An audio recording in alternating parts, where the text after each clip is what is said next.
Yung ikhlas, kung gaano ka katotoo sa ginagawa mo. At sila yung ginagabayan. May tao gusto magbago, may tao gusto gawin to, pero hindi totoo eh. Hindi totoo eh. Pag totoo ka at gusto mo talagang gawin yun, tutuparin mo talaga yun.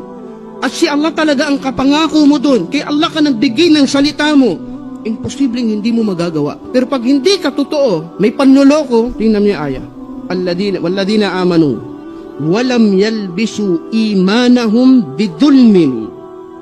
At silang mga mananampalataya at hindi nila dinamitan, binalutan ang kanilang pananampalataya ng pandaraya. Ulaika lahumul aman, sila daw ika itong magkakaroon ng kapayapaan, wahum muhtadun, at sila yung magagabayan. Kailangan ng pananampalataya, walang halong pandaraya.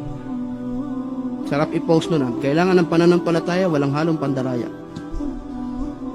Yun ang totoo. At sa pamamagitan nun, gagabayan tayo ni Allah subhanahu wa ta'ala. Ida akhlas al-ibad, kung naging totoo yung puso natin. Kung naging totoo yung puso natin. So, binibigyan ko to ng diin. Usdukullah, yasdukuk. Maging matapat ka kay Allah, at magiging matapat siya sa'yo.